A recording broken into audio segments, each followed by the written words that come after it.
Estamos começando mais um Pod Vivax, da rede Vivax de TV. Hoje eu estou com um convidado muito ilustre aqui, Dr. Daniel Cavalcante. Olha só o mini currículo dele. Ele é médico pela Universidade Federal do Rio Grande do Norte, é psiquiatra pela Santa Casa de São Paulo, com título de especialista pela Associação Brasileira de Psiquiatria e Associação Médica Brasileira. É pesquisador da área de psicoses no Laboratório Interdisciplinar de Neurociências Clínicas da Unifesp e também é doutorando pela Unifesp. É cofundador e diretor da Clínica Trianon. Mas, além disso tudo, ainda é um atleta. Vocês vão saber daqui a pouquinho. E aí, Daniel, tudo bem? Obrigada pela sua presença. Oi, Andréia. Eu me sinto honrado em estar aqui na sua presença e tendo sido convidado por você. Imagina, hoje nós vamos conversar bastante sobre algo que eu acho que é uma característica muito grande do casal, né? A gente já falou com a Renata e agora com você, que é a coragem. Coragem de inovar nessa coisa da medicina aí meio complicada, né? Sim. Mas antes de chegar lá, eu queria que você me contasse quem que é o Daniel. Bom, você já me apresentou um pouco, né? Eu acho que vale a pena agora trazer um pouco do Daniel por trás desse Isso, eu currículo, quero a né? pessoa. Então, eu sou de Natal, né? Mas eu já estou aqui em São Paulo há mais de 10 anos, até já me considero praticamente um paulistano, me adaptei muito bem à cidade. Eu acho que é uma cidade que oferece muito do que eu sempre busquei em termos de oportunidades, tanto do ponto de vista profissionais, mas também oportunidades fora aí, né, da esfera profissional. Como você até comentou, né, gosto muito de esporte, gosto muito de cultura, né? Sempre fui uma criança ali que dava conta de tudo, gostava de ler sobre tudo, gostava de estudar sobre tudo, né? Já me adentrei no mundo da tecnologia muito rapidamente, né? Usava computador ali nos primórdios da Aham. computação aqui no Brasil. E aí isso foi me ajudando, né? A criar esse perfil, né? Assim, muito eclético com relação a tudo e a todos, né? E hoje, né, estamos aqui, vamos conversar provavelmente sobre coisas da esfera médica, mas também sobre todas essas outras coisas que eu sempre gosto de dizer que um médico completo mesmo, ele precisa, né, ter essa vivência para além da Precisa ser medicina. gente, né? Exato. Que a gente está com muito Uhum, pouco médico, gente. exatamente. E eu esqueci de falar do seu hobby, né? Que é a fotografia. Como é que essa Exato. fotografia apareceu na sua vida? Pois é, eu sou de uma família que sempre apreciou muito fotografia. Ah, Cresci, né, em festas de aniversário em que havia sempre o momento da fotografia. Vamos juntar todo mundo aqui para tirar foto, né? Olha, você tá bonito aí nessa pose, vamos fazer uma foto assim. Vem aqui, né? Vamos lá para a fazenda, fica em cima do cavalo, vamos tirar uma foto assim, essa. Eu acho que isso foi meio que enraizando na minha mente, né? Quando a gente é criança, a gente nem gosta muito, acha um é. saco, né? Ficar posando ali para fotografia. Mas aí, né, mais precisamente ali no meio da faculdade de medicina, parece, sabe, que surgiu esse chamado artístico, digamos assim. Já gostava de fotografia e me vi na oportunidade ali de adquirir uma câmera maior, né? Uhum. Uma câmera que o pessoal chama de câmera profissional. Comecei então a praticar e a estudar autodidaticamente, né? Aproveitei muito de uma viagem que fiz para fazer um estágio fora do Brasil. E aí nessa viagem a gente deu uma esticada e eu comecei a fotografar pra caramba ali na viagem com essa câmera nova. E aí pouco a pouco fui, né, desenvolvendo muito essa técnica da fotografia. Hoje, né, o pessoal diz aí que eu fotografo Não, bem. é uma coisa de louco as fotos. Gente, É, vocês precisam de ver as fotos dele. Aliás, quem for na Clínica Trianon, o que tem lá é é. são as fotos do E Daniel, você né? sabe, né, uma coisa interessante. Ontem mesmo, né, eu estava fotografando um casal de amigos que me chamou para fazer tipo um Olha book só, pré-casamento é deles, né? mesmo? Aí eu falei, olha, eu vou, mas eu não sou profissional, tá? Cuidado com a expectativa aí que vocês vão gerar, né? Não, eu tenho certeza que A deve ter gente ficado muito passou o domingo bacana. juntos, fizemos um ensaio bem bacana mesmo. Acho que foi bem prazeroso, tanto para eles quanto para mim também, porque, enfim, quando eu estou fotografando, eu esqueço ali do tempo. Daniel, tem alguma outra coisa que você gostaria de ressaltar no Daniel, sem ser o Daniel médico? Tem, tem. Eu sempre trouxe para mim, Andréia, uma característica que eu acho que me ajuda muito nos meus negócios, tanto nos meus negócios ali na frente de um paciente, que não deixa Uhum, de ser um uhum, negócio, né, uma perfeito. negociação, você negocia um tratamento com o paciente, né, quanto também nas outras áreas, nas outras frentes aí ao longo da vida, que é a Aham. questão da comunicação. Eu sempre fui considerado, né, lá, principalmente quando era criança, uma criança tímida, né? Lá na minha terra a gente falava que é É encabulado, mesmo? exato. A minha família fala, Daniel é encabulado, né? Eu sou de uma família muito extrovertida, muito. Ainda mais o pessoal de Natal, tem essa característica já, né? É.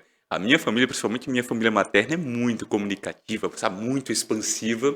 E eu era um pouco mais reservado, né? Então eu era um menino encabulado, como a gente chama lá na minha terra, né? Entrei no curso de medicina e ali, né, quando a gente começa a ter contato com o paciente, eu já fui meio que observando como que os médicos, como que os professores, né, os médicos já formados, principalmente aqueles que chamavam mais atenção, interagiam com os pacientes. Dali eu fui absorvendo um pouco das técnicas, tanto de comunicação verbal como de comunicação não Aham. verbal, né? Ainda me considero uma pessoa tímida, né? As pessoas às vezes, né, falam, não, você não é tímida, pelo amor de Deus, olha como é que você se comunica. Mas eu acho que isso foi muito de uma questão de interesse, senso de necessidade, sabe, de desenvolver a comunicação. E eu acho que isso hoje é uma das características que mais me ajudou na carreira médica e também, como eu falei, nos outros negócios, né? Essa questão da comunicação, de Uhum. como interagir com a outra pessoa.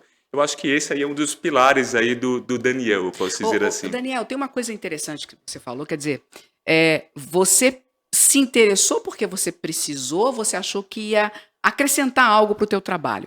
A gente está vendo as gerações aí atuais que não tem esse interesse, não tem esse cuidado, né, de entender que precisa aprender coisas para se transformar no meio profissional. Não é incomum para dizer que, pelo contrário, 90% ou mais das pessoas que eu trago aqui que têm alguma expressão, sempre passam por situações de curiosidade, de dedicação, etc, etc. O que você pode dizer para quem está nos assistindo, que está aí precisando dar um up na vida profissional, que você acha que é fundamental, tirando essa coisa da comunicação que você falou? Eu acho, Andreia, que uma coisa fundamental, né, para essa geração agora mais nova, né, essa geração que já nasce dentro desse meio digital, em que nós somos bombardeados por estímulos que geram ideias, né, e uma Uhum. vontade de executar múltiplas ideias ao mesmo tempo, né? Eu acho que é fundamental que elas realmente tenham acesso aí a informações das mais variadas esferas, né? Eu até costumo dizer, né, da importância enfim, que eu tive na minha vida e que eu vejo também na vida dos outros, né, de você conseguir sair da sua bolha, né? Então, por exemplo, no universo médico, nós somos muito suscetíveis a ficarmos confinados numa Uhum. bolha. Não à toa, inclusive, né, médicos se casam com médicos, né? O grupo de amigos de médicos é muito restrito ali a outros médicos. E isso, ao meu ver, né, tem o seu lado bom, claro, né, mas isso pode também gerar algumas consequências negativas, né, de limitar o nosso repertório cultural, nosso repertório de atividades, né, os nossos pontos de conexão com pessoas diferentes. Aham. Então, eu acho, né, que um alerta que eu sempre trago para essa população agora é de ter muito cuidado com esse mundo digital que acaba, de certa forma, nos isolando um pouco nessas bolhas, né? Existe, inclusive, né, um termo que a gente chama de filtro de bolha, né, que são os bubble filters, né, Uhum. em que, por causa do funcionamento dos algoritmos, você fica ali muito exposto a coisas que a máquina entendeu que você gosta, né, coisas que geram ali, né, você fica mais à vontade. Isso, inclusive, é o que está por trás de toda essa Esse polarização que a gente está fanatismo vendo. louco, né? Exatamente. Polarização, fanatismo que a gente está vendo na Você sociedade trouxe, você atual. trouxe uma coisa que eu nem tinha pensado em comentar, muito importante, que é isso. Às vezes a gente esquece, porque todo mundo está falando. Não, não é todo mundo, é o que aparece para você ali, Uhum. né? O que o algoritmo leu dos É. seus dedos circulando. E tem até uma pessoa que fala muito que você deve procurar pessoas totalmente, assim, opostas a você, para que o algoritmo não te traga só mais do mesmo, né? Diversidade, né, Daniel? Isso, exato. E é uma coisa, né, que é super difícil, principalmente para alguém que está se deixando levar ali simplesmente pelo funcionamento da rede, né, pelo funcionamento do algoritmo.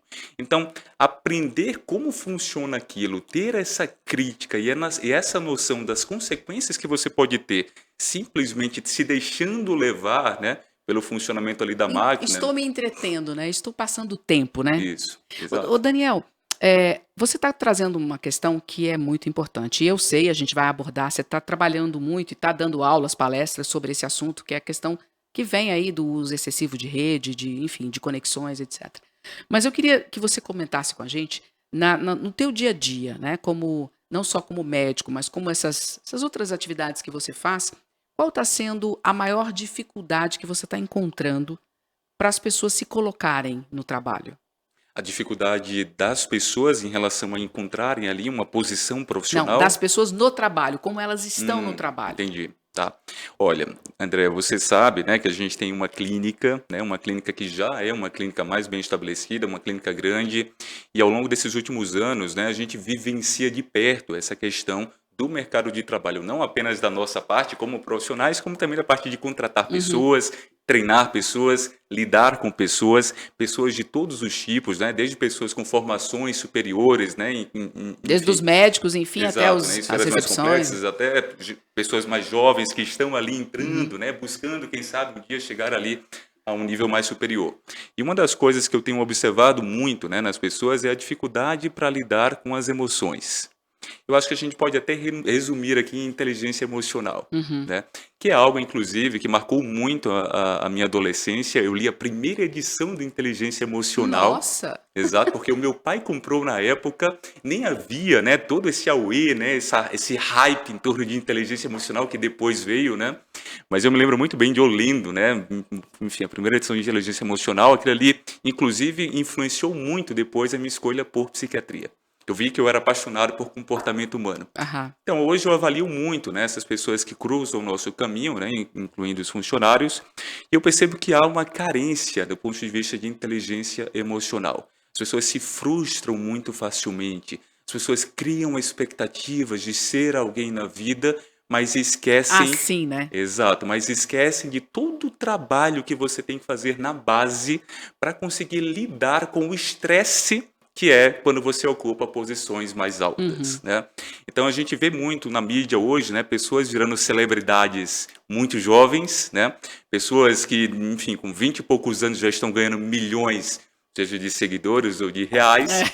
E aí, assim, pouco tempo depois, anos depois, estão na mídia, só que com notícias diferentes, precisaram se afastar do trabalho por questões relacionadas à saúde mental, né? Ataques de pânico, depressão. Então essa, para mim, é sem dúvida uma das marcas, né, dentro desse contexto de dificuldade de adaptação à sociedade e ao mercado profissional atual.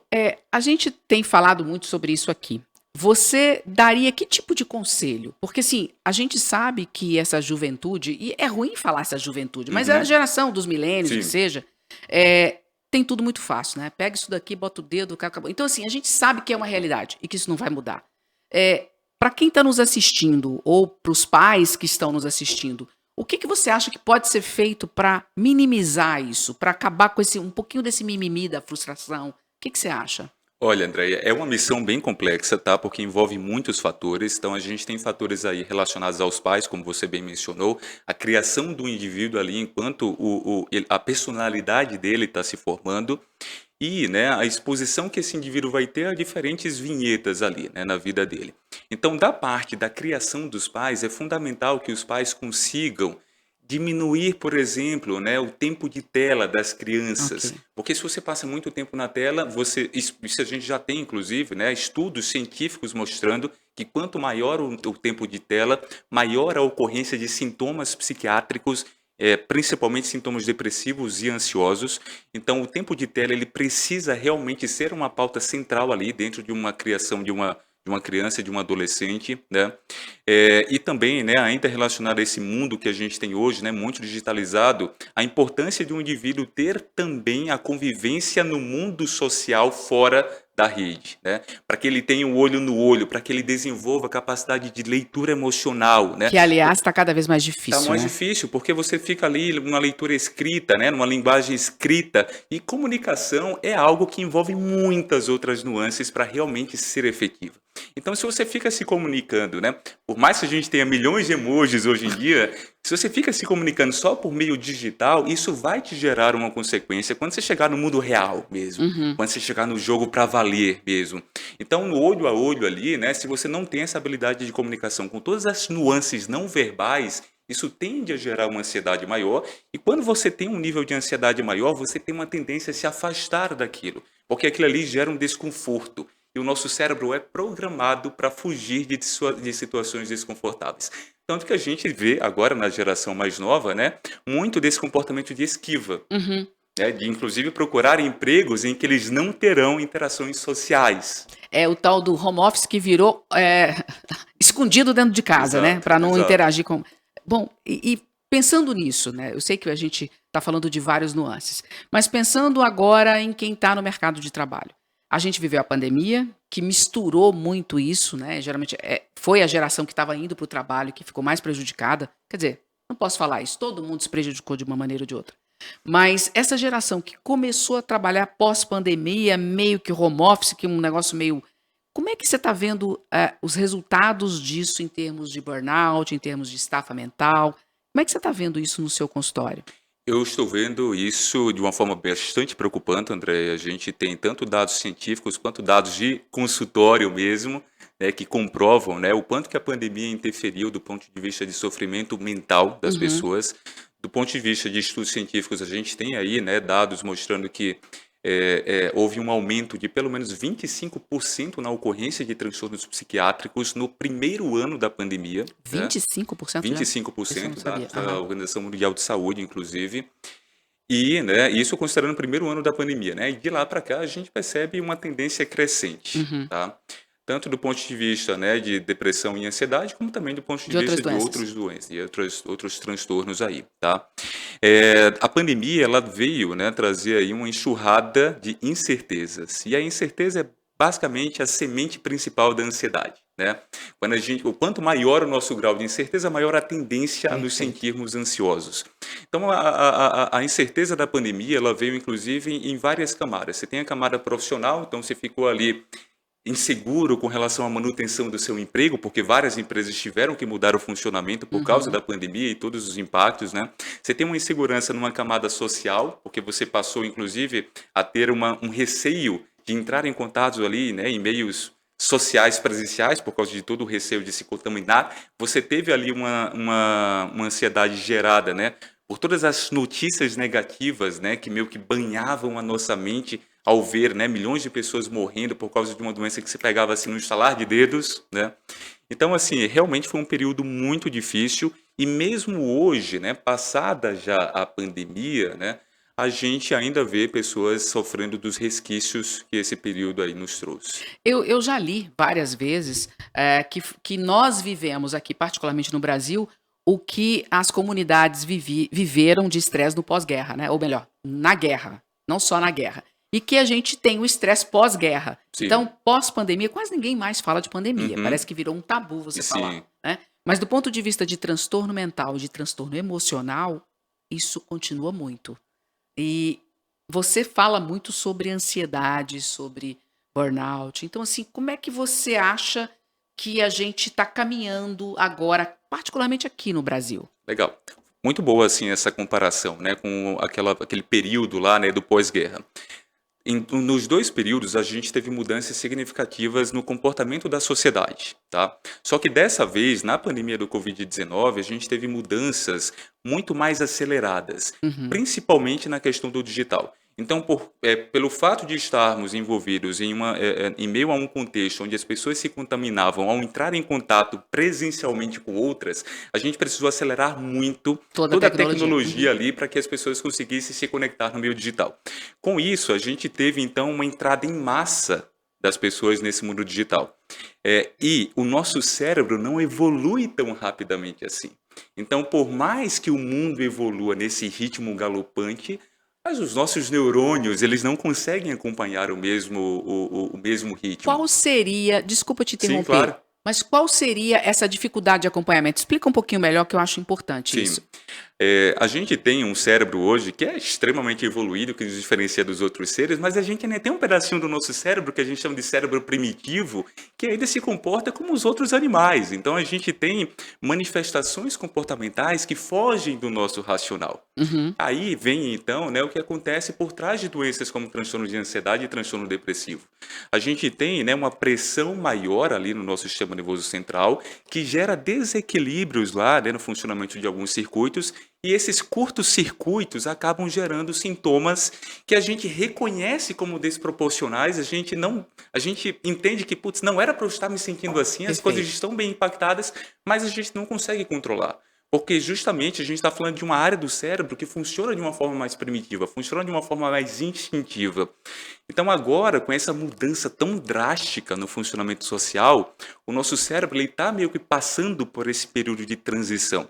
E toda a transição, ela vem com uma certa carga de sofrimento, né? É só a gente pensar, né, em transições bestas aí da nossa Uhum. rotina, a gente sempre tem uma dose de sofrimento. Então é como se a sociedade hoje estivesse envolvida nessa grande transição em que o funcionamento das pessoas, né, e do mundo evolui num ritmo muito rápido e o nosso cérebro ainda é um cérebro de muito tempo E atrás. continua tentando te proteger, né. Exato. E É a função do nosso e cérebro. como é que você enxerga a evolução desses transtornos, Daniel? Como é que você está vendo hoje essa coisa eh, da necessidade de se fazer detox, às vezes, agora virou moda, né, detox de rede social, detox de mídia, enfim. Como é que você está enxergando isso? Olha, eu acho que a gente tem um prognóstico que eu não posso dizer que é um prognóstico positivo para os Uhum. próximos anos. Eu acho que todo esse contexto que a gente está debatendo aqui faz com que a gente mantenha esse nível de atenção em relação ao que vai acontecer do ponto de vista de saúde mental populacional nos próximos anos. Então, realmente a gente precisa debater esses temas para a população ficar consciente e fazer coisas a respeito, como, por exemplo, estratégias de detox. Quando você está ali com o seu celular, né, mesmo que você esteja vendo só conteúdos de humor que trazem uma leveza para o seu dia a dia, você está bombardeando o seu cérebro de estímulos. Então, por mais besta, assim, banal que seja o conteúdo que Aham. você está vendo ali, aquilo ali está exigindo uma capacidade de processamento dos seus neurônios. É como se você ligasse uma máquina, um computador e E colocasse ficasse para ali o dia inteiro. rodar. Aham. Exato, né? Colocasse para rodar. Aquilo ali vai gerar, né, uma exigência ali do hardware daquele computador e vai meio que gerando ali um desgaste na máquina. Então, com rede social, com internet, com meio digital, é a mesma coisa. Então, assim, quando a gente fala em detox, a gente fala basicamente em reduzir a sobrecarga no nosso sistema nervoso central, para que a gente consiga, então, né, com esses períodos de detox, aliviar e gerar de novo, né, como se a gente estivesse meio que recarregando a nossa bateria mental, para que a gente não fique comprometido para o que realmente é importante no nosso dia a dia. Que você, altera a sua atenção, né. Exato. Hoje, né, a gente vê muitas pessoas se queixarem de memória, né? Doutor, eu acho que o vírus prejudicou a minha memória, eu acho que depois da Covid minha memória não é mais a mesma. Só que, né, apesar de haver estudos, né, ali que investigam o impacto que o vírus pode ter na memória do indivíduo, a gente sabe também, né, que toda essa questão do digital acaba também sendo uma das principais culpadas para essas queixas cognitivas de memória e de atenção que a população está tendo. Então, enquanto você está lá meio que girando o seu feed, né, interminavelmente, aquilo ali está consumindo uma bateria mental que vai fazer falta, por exemplo, quando você estiver ali em meio a uma situação profissional em que você precisa de uma tomada de decisão complexa. E olha, falando disso, a gente está vendo hoje, né, os jovens saem de casa com fone de ouvido, Uhum, ouvindo música ou podcast, ou o que quer que seja, vai no transporte, seja do ônibus, seja onde enfim, não tira uhum, aquilo hora nenhuma, né, hora nenhuma. Tá no trabalho, tá ali, enfim, ou tá no computador, tá é o tempo todo. Chega em casa, vai ver Netflix da vida, né, eu tô uhum. falando, streamings, vai ver enfim, fica ali quase que 18 horas focado naquela tela azul com aqueles estímulos todos. Isso gera muito mais facilmente uma estafa mental, né, uma Exatamente. fadiga mental, vamos dizer assim. É. Então, a gente gosta de dizer que cérebro é músculo também, né? Então, assim como a gente fala que a gente precisa treinar o nosso cérebro, né, nos expondo repetidamente a determinadas situações para que a gente então tenha uma melhor capacidade, né, de lidar com aquelas situações, se você, né, coloca o seu músculo para trabalhar interminavelmente sem descanso, você vai ter uma fadiga muscular e você vai ficar com ele cada vez mais comprometido para fazer suas atividades. Então, eu acho que essa é uma boa analogia aí para a gente entender o perigo que é de um jovem, por exemplo, ficar o tempo todo bombardeando o cérebro ali de estímulos, sem se dar ali um período de descanso. E quando a gente fala período de descanso, não é ficar meio que deitado de pernas para o ar, olhando para o teto, não. Por exemplo, ao ler um livro físico, ou mesmo que seja um livro no Kindle, enfim, um dispositivo digital, você, muito embora esteja gerando estímulos no seu cérebro, você está gerando bem menos estímulos do que uma rede social que passa uma propaganda e depois muda para outra ideia e depois faz com que você gere uma outra associação em termos de ideias e aí meio que é uma coisa visual e aí é muito rápida e você lê uma coisa e já parte para outra. Enfim, então é mais uma questão de gestão do tipo de estímulo também ao qual você está E qual envolvido. que é o papel da atividade física nisso? Você acha que tem alguma coisa interessante? Sem dúvidas, né? Até assim, fugindo da parte óbvia da atividade física, que todo mundo já ouviu falar, né? A atividade Uhum. física melhora o seu condicionamento cardiovascular, a atividade física vai liberar endorfinas no seu cérebro, vai fazer você se sentir bem. Eu sempre gosto de destacar que quando você está engajado ali naquela 1 hora ou mais de atividade física, você desloca o seu foco para a execução daqueles movimentos, para a execução daquele exercício. E só esse momento de você deslocar o seu foco, você já ajuda muito o seu cérebro a recarregar a bateria dele para o restante das atividades que você tem no dia. Então, se eu estou correndo numa esteira, eu estou focado ali no movimento das minhas pernas, na sincronia do meu corpo, no equilíbrio, né, entre um Por lado e mais que outro do você meu ache corpo. que está fazendo de forma automática, né? Exato, não, né? Você precisa ter aquela atenção, porque se você não sincronizar bem ali o movimento, você vai Você vai cair, cair. né? Então, a atividade física, qualquer atividade que seja, qualquer exercício que seja, ajuda muito a gerar, né, esse desvio de foco. Então, você sai daquela imersão nos problemas e passa, então, a ficar ali concentrado no seu corpo, além, claro, né, dessas outras questões de Aham. condicionamento cardiovascular, de melhora do fluxo cerebral, né, que aí você também potencializa mais a regeneração lá do tecido cerebral e por aí vai. Bom, aproveitando que a gente chegou na atividade física, eu quero saber do Daniel esportista. O que que o Daniel esportista faz? Que esporte que ele gosta? Conta um pouco pra gente. Olha, o meu esporte de coração, André, é o basquete, né? O meu cachorro se Chama chama LeBron. LeBron, né? Que é aí, né, ao meu ver, o melhor jogador de basquete da atualidade, né? E com debates aí acerca de ser o melhor da história, inclusive. Se você for lá em casa à noite, você vai me pegar assistindo basquete na TV, né? Eu até brinco dizendo, se tivesse um pacote de TV, só tivesse Você basquete, ia comprar. esse seria o suficiente para mim, né? É a única coisa praticamente que eu assisto Mas na você joga TV. basquete?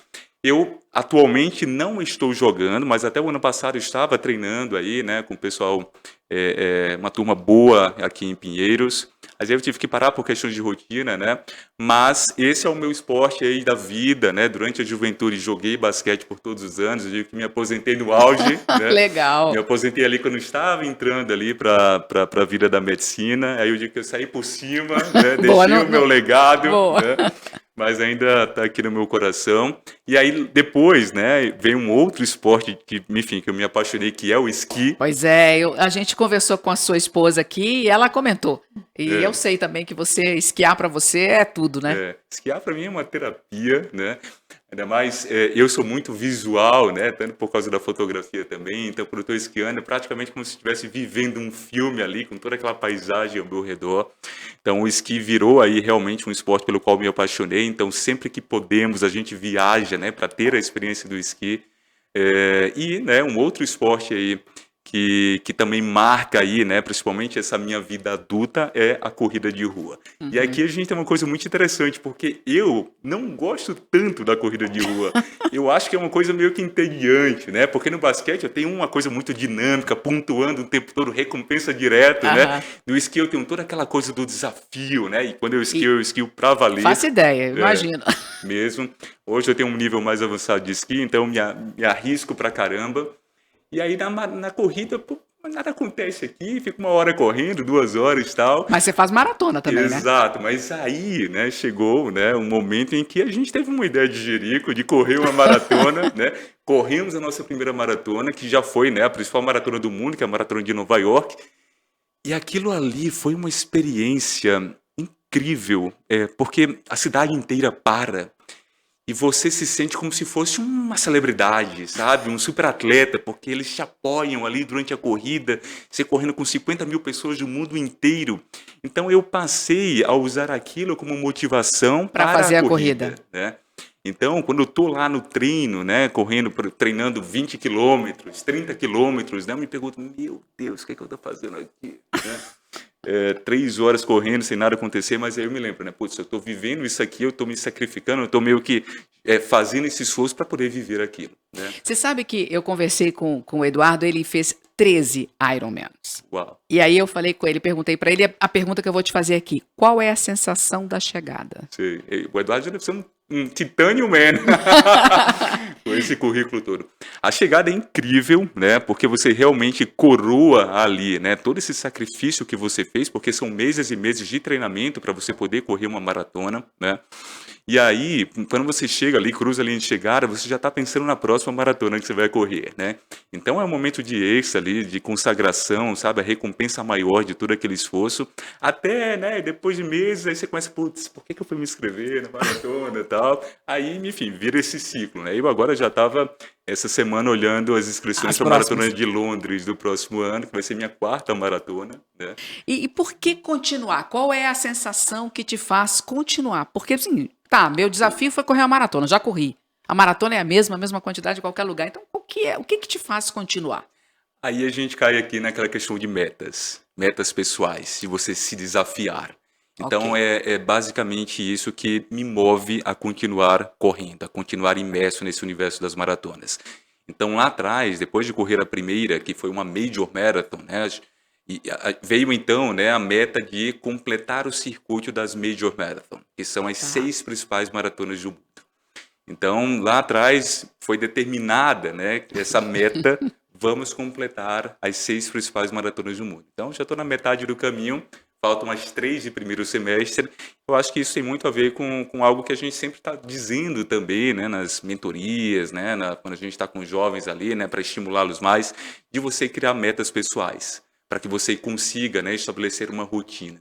Então Perfeito. você Então, coloca metas para conseguir perseguir aquela meta, você precisa de um passo a passo. E aí fica muito mais fácil de você ter disciplina naquele passo a e para passo. isso você também tem que saber o que você quer, né? Também, também. Que é uma outra grande questão que a É, gente sempre se depara. Na hora que você vai fazer, eu particularmente com os mentorados, a coisa mais difícil, tá, mas o que que você quer para a tua vida?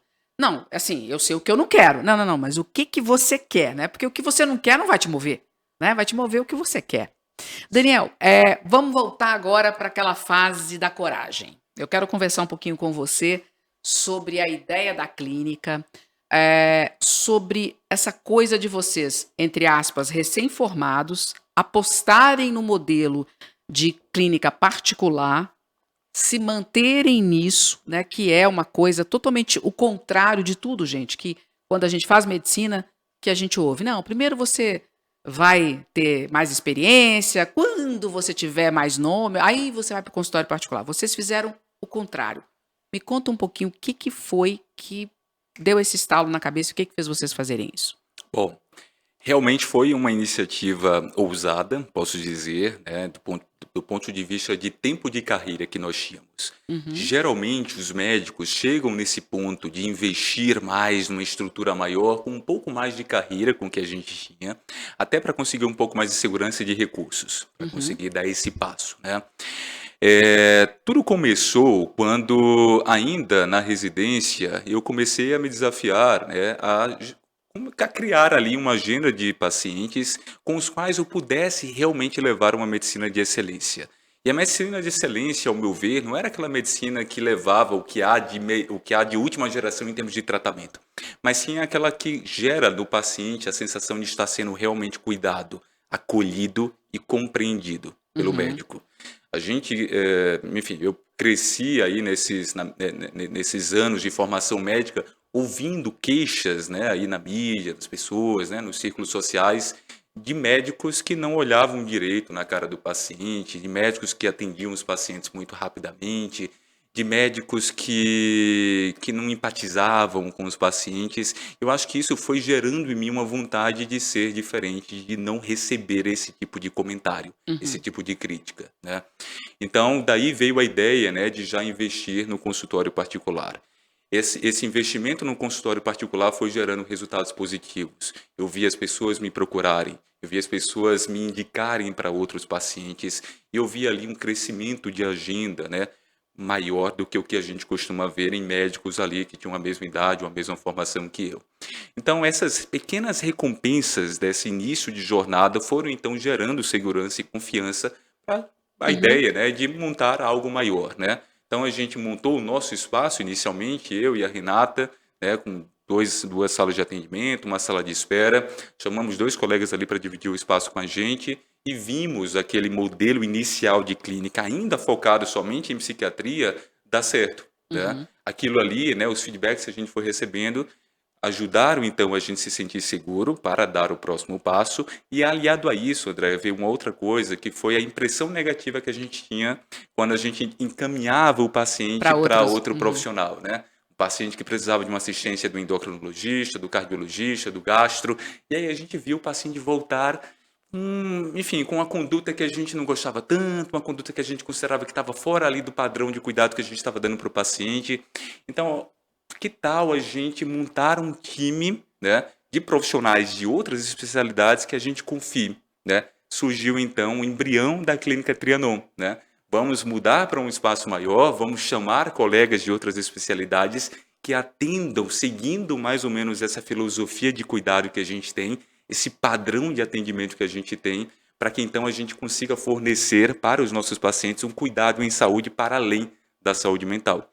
E aí surgiu então a Clínica Trianon, que é uma clínica que eu gosto sempre de dizer que não é focada em um profissional, que vai ter um time de outros profissionais no Aham. guarda-chuva dele. Eu sempre gosto de dizer que é uma equipe, né, em que todos têm a sua importância, tanto que desde o nome da clínica, a gente vê muito a clínica Doutor Fulano, né, e Aham. aí a gente tem outros profissionais.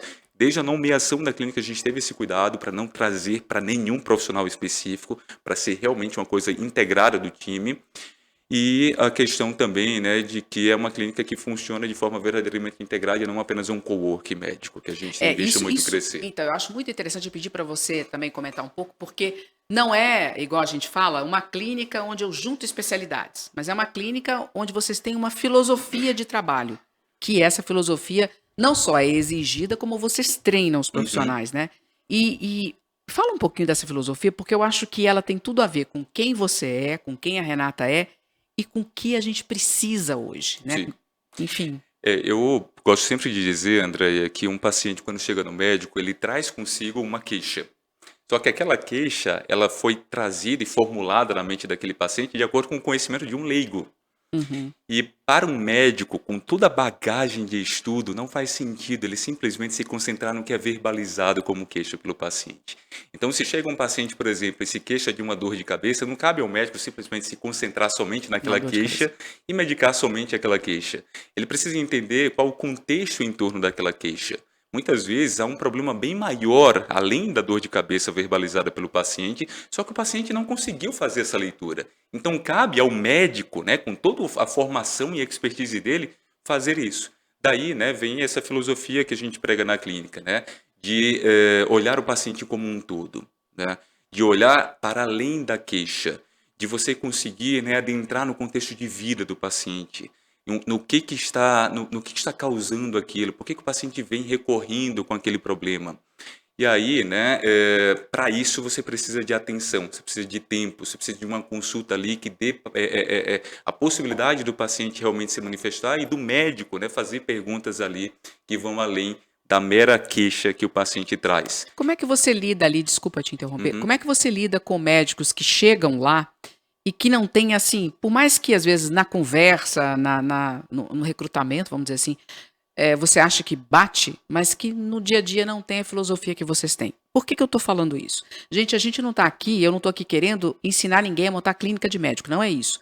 Mas a gente está falando de gestão, de treinamento, de equipe, e isso serve para você em qualquer situação. Então, eles têm uma característica muito peculiar de fazer isso, né? Que eu sei que aos trancos e barrancos vocês foram aprendendo, aprendendo, e depois de anos vocês encontraram algo que parece estar funcionando, né? Mas eu queria que você falasse um pouquinho disso, porque eu acho muito importante. é.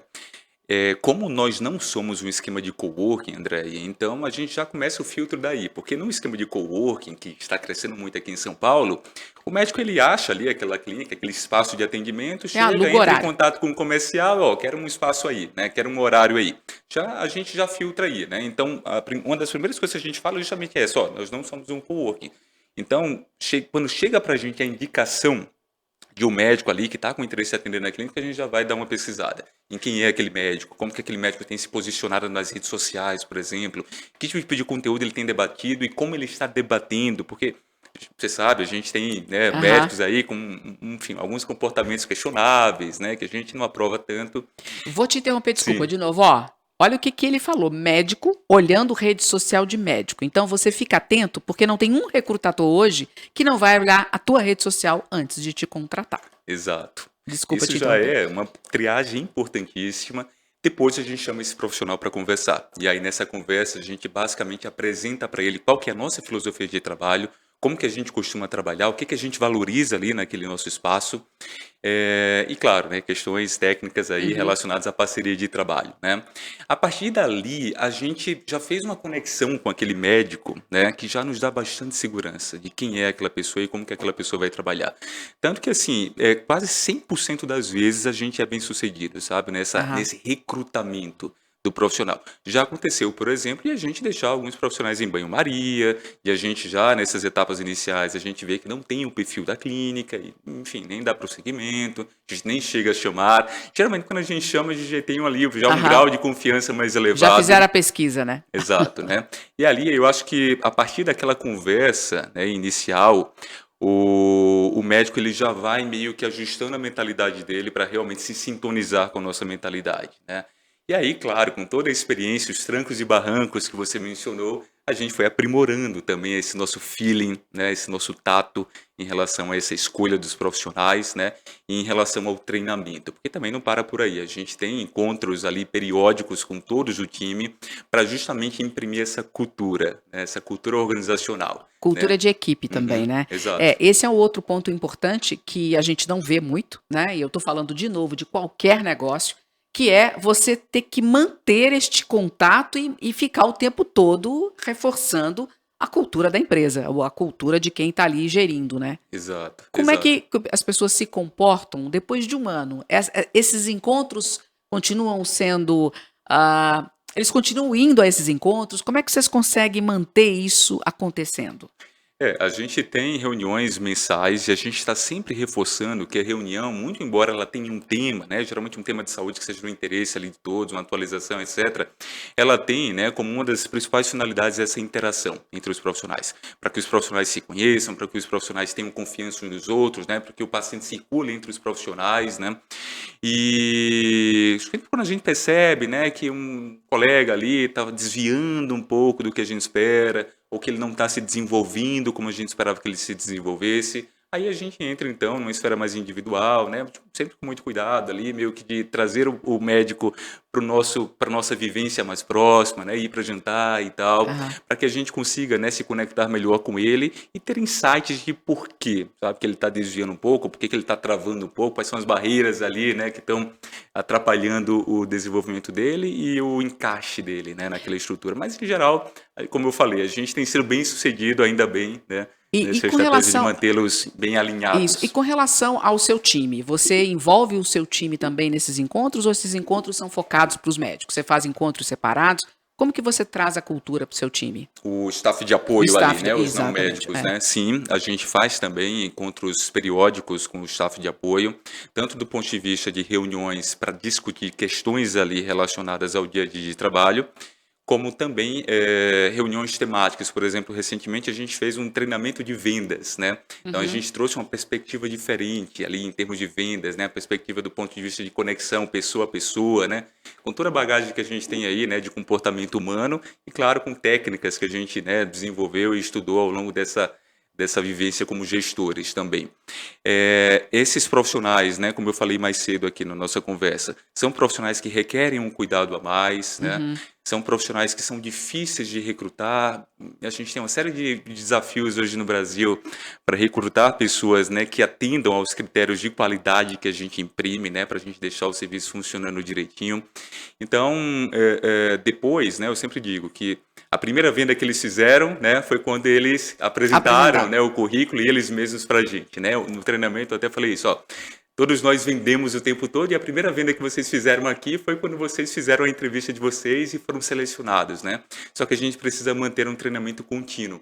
A gente desenvolver, né, por exemplo, a gente ouvir os desafios que vocês têm, né, enfrentado aqui no mundo real mesmo, dentro da Aham. clínica, e desenvolver, então, juntos ali estratégias, né, para lidar com aquilo e o que está por trás em termos de teoria e de prática, né, na resolução desses problemas. Ô, Daniel, esse staff seu que você fala que é muito difícil de contratar, e eu imagino. Uma das propostas desse podcast é exatamente falar para essas pessoas coisas que elas precisam mudar, aprender, para poder ter acesso ao mundo profissional, que está muito difícil. Se você pudesse dizer aí duas, três habilidades que você acha fundamental para quem está nos assistindo, o que Excelente. você diria? Excelente. André, eu me lembro muito bem de algo que eu estava falando justamente agora recentemente nesse treinamento para a equipe, né, para o staff de apoio. A gente está vivendo hoje a era da inteligência artificial. E aí eu digo o seguinte, né? Lá, vou trazer aqui o universo da clínica, tá? Tá. Na clínica, a gente não está ali somente para entregar algo. A gente está ali para se conectar com pessoas. Se eu simplesmente quisesse apenas entregar, eu colocaria robôs ali fazendo o papel das atendentes, das secretárias. Mas eu não quero apenas entregar, eu quero me conectar com as pessoas e criar vínculo com essas pessoas. E para isso eu preciso de um ser que seja capaz de gerir emoções. Perfeito. Porque no final das contas, o que vai realmente fazer o diferencial numa relação de duas pessoas é a parte emocional. É a emoção que você vai despertar naquela pessoa. E como que você vai lidar com a emoção que aquela pessoa Contrária despertou também, em né? você. E a inteligência artificial não consegue fazer isso. Então eu acho que o principal recado que eu posso dar hoje para o jovem que está ali meio que buscando se estabelecer no mercado de trabalho é olhar para a forma como você tem gerido as suas emoções, para a forma como você consegue lidar com as emoções do outro. Daniel, isso é muito difícil. Muito difícil. Como é que você falaria, como que esse jovem pode treinar? Porque a gente, até hoje, a gente lida com desafios, né? E a maturidade, a experiência, seja lá, várias coisas vão te fazendo entender que briga você compra, até onde você vai, enfim, uma série de coisas que a gente podia ficar falando aqui mais uma hora. Mas, de forma pontual, que tipo de atividade, ou que tipo de curso, ou enfim, o que você pode aconselhar para que a pessoa consiga olhar para dentro e entender essa relação dela com as emoções? Olha, André, a gente tem algumas coisas aí que são fundamentais para que realmente o indivíduo se veja ali, eu estou cumprindo com um pacote completo aqui de coisas para realmente desenvolver o meu lado emocional, né, a minha habilidade de interagir com outras pessoas. Uma delas, né, que é extremamente importante e efetiva é a psicoterapia, tá? Uhum. Porque na psicoterapia você está sendo guiado por um profissional e esse profissional ele te ajuda a ter insights acerca do seu funcionamento, acerca de como que você reage aos problemas do dia a dia, acerca de como que você se posiciona perante esses problemas, de como esses problemas te impactam, de qual que é o seu calcanhar de Aquiles aí no dia a dia. Então a psicoterapia ela é realmente fundamental. Só que infelizmente a gente sabe que a psicoterapia não é acessível Isso que para eu ia te todos, perguntar. né? Uhum. Aqui no Brasil a gente ainda tem uma barreira muito relevante aí do ponto de vista de acesso à psicoterapia. Mas apesar, né, de nem todos conseguirem acesso à psicoterapia, todos têm acessos a experiências em que eles podem se conectar com outras pessoas. Então, eles podem, por exemplo, participar de um curso, de uma mentoria, eles podem, né, participar de uma atividade voluntariada em que eles conseguem ali se conectar com pessoas de classes variadas. Eles conseguem, por exemplo, né, participar de eventos online gratuitos que hoje estão aos montes aí. Eles conseguem, por meio do digital, né, se conectar com pessoas no 1 a 1 também e evoluir aquele relacionamento para que então eles consigam fazer alguma coisa de mais relevante. Então há várias formas de você conseguir algo que para mim é fundamental para que você desenvolva essa parte aqui que a gente estava falando do emocional, que é se relacionar com outras pessoas com objetivos variados e com classes diferentes também de pessoas. Quando você expande, né, a conexão com pessoas diferentes, você expande os seus pontos de conexão, né? Você Perfeito. expande o seu repertório de recursos para lidar nesse 1 a 1, nesse relacionamento, né, que hoje está sendo cada vez mais desafiador para E essa ter muita população. vontade de fazer isso, né? A pessoa Vontade. tem que ter vontade, tem que Exato. querer, o que está muito difícil, né? Aham. Agora vamos voltar à característica que eu chamei aqui desse podcast, que é coragem.